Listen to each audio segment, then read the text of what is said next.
let's focus in on how you can help your pupil practice their reading skills. The time you spend practicing reading with your pupil, encouraging them and praising their efforts, will create a safe environment where they can learn and grow. Don't underestimate the impact you will have on your pupil. Something as simple as sharing your own enthusiasm and love for reading is a powerful tool. While we're not asking you to be an expert in phonics or in early education, it is helpful to understand the skills pupils need as they work towards becoming better, fluent readers. Once children have mastered letter sounds, there are 4 components to becoming a proficient reader. The first is having a strong oral vocabulary. The second is mastering the code of the English language through phonics teaching. The third is being able to read a passage fluently. And the fourth is being able to comprehend that passage and having enough knowledge of the world to give context to what the pupil is reading.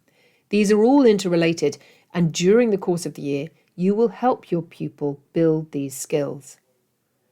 One skill we suggest you hone in on is fluency. Fluency is the ability to both understand the text and read a passage with limited or no sounding out of individual words at a reasonable speed and with expression so that it sounds natural.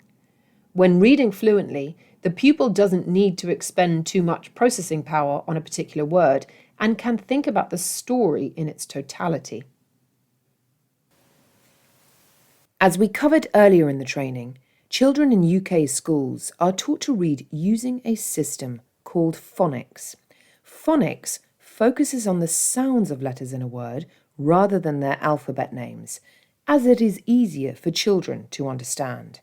Once a child has mastered the strategies taught in conjunction with phonics, they will be on their way to reading fluently. Remember that the children you're supporting will be using specific vocabulary in the classroom to help them identify parts of words and reading strategies during their phonics lessons. If you're able to use some of this vocabulary when working with your student, that can help guide them. This vocabulary can seem rather technical to someone who's unfamiliar with early reading instruction. We've included a PDF with links to videos about phonics and a glossary of terms in the knowledge base. Some schools also use specific reading schemes like Read, Write, Ink that have their own distinct language, so there are some knowledge-based resources that will help you with this too. When working with your pupil, you may find it helpful to use these terms. Here are a few examples of some of the terms pupils will be familiar with. The first is phoneme. Each letter sound unit is known as a phoneme. For example, the word snap has 4 phonemes. S, N, A, P. These are pure, short sounds. The second is blending. Children will identify sounds and then blend or merge or push them together to make a word. When working with your student, try saying, "Let's work on the sounds in this word and then we can blend them together." Blending is a key foundational skill for fluent reading and one that lots of children struggle with. Next, we have digraphs and trigraphs. These are 2 or 3 letters which together make one sound, such as the E sound in the word seen or the I in sigh. There are 3 different types of digraphs: vowel digraphs like seen, tool or sneak, consonant digraphs such as the sh sound in shine, and split digraphs. Split digraphs work as a pair to make one sound but are separated within the word. Words like late or right are examples of a split digraph. Let's look at a simple sentence. I got a flag. The pupil will need to know I and a by sight. However, they are unlikely to know the words got and flag by sight. In order to understand the sentence, the pupil will need to know some kind of phonics strategy to sound out the word. The reading strategy that is used in all English primary schools is for children to sound out f or a, g, using single sounds or phonemes and then blend them to read the word. So, when a pupil comes across a difficult word, encourage them to use their phonic knowledge and blend the phonemes together to read the word. If your pupil is struggling to blend, support them to blend the first 2 sounds together, then blend the rest of the word. For example, In the word short, blend sh and or to make sure, and then blend with the t at the end.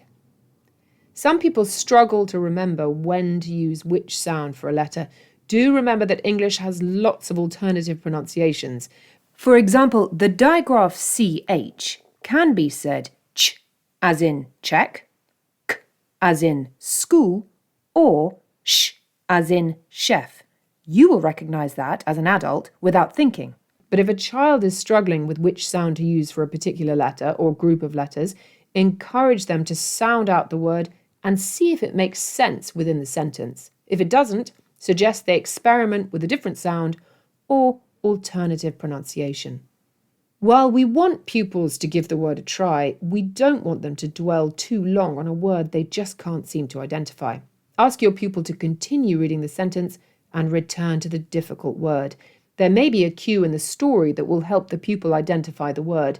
If they still can't manage it, please do just read it for them. This is especially true for the challenge words that you will have identified at the start of the story. In addition to mastering decoding, blending, and sounding out, children also need encouragement to enjoy and understand the stories you read together. Asking questions about the story is a good way to see if your student is able to remember key points of the story. But having a child develop their comprehension skills is about much more than asking questions to test their memory. Comprehension is about developing connections between what they have seen in the book and the world they understand.